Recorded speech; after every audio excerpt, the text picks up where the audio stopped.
Hello বন্ধুরা, আসসালামু আলাইকুম। কেমন আছেন?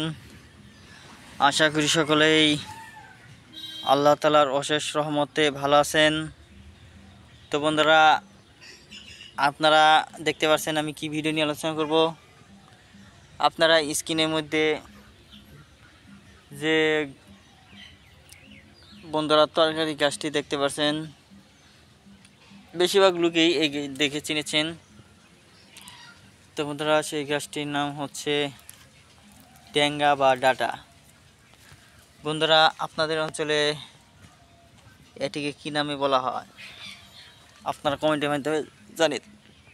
তো বন্ধুরা, আজকে আমি ডাটা চাষের উপায় বলবো, কিভাবে আপনারা ডাটা চাষ করবেন, রোপণ করবেন তা জানতে হয়। তো বন্ধুরা, শুরুতে আপনারা যদি ডাটা চাষ করতে চান তাহলে বন্ধুরা আপনাদের জমিতে ট্রাক্টর দিয়ে হোক, লাঙল দিয়ে হোক, কোদাল দিয়ে হোক, যে কোনো যন্ত্র দিয়ে আপনারা আপনাদের জমি ভালোভাবে চাষ করবেন। অবশ্যই বন্ধুরা, আপনারা যত পরিমাণ মাটি আপনাদের জমিতে মাটি নরম করতে পারবেন, মাটি তুলতে পারবেন, তত পরিমাণ ডাটা ভালো হবে। তো বন্ধুরা, সেজন্যই মাটি তুললেই হবে না, চাষ দিয়ে সাথে করে বন্ধুরা এই মাটিগুলো নরম হয়, ঝুরঝুরে হয়।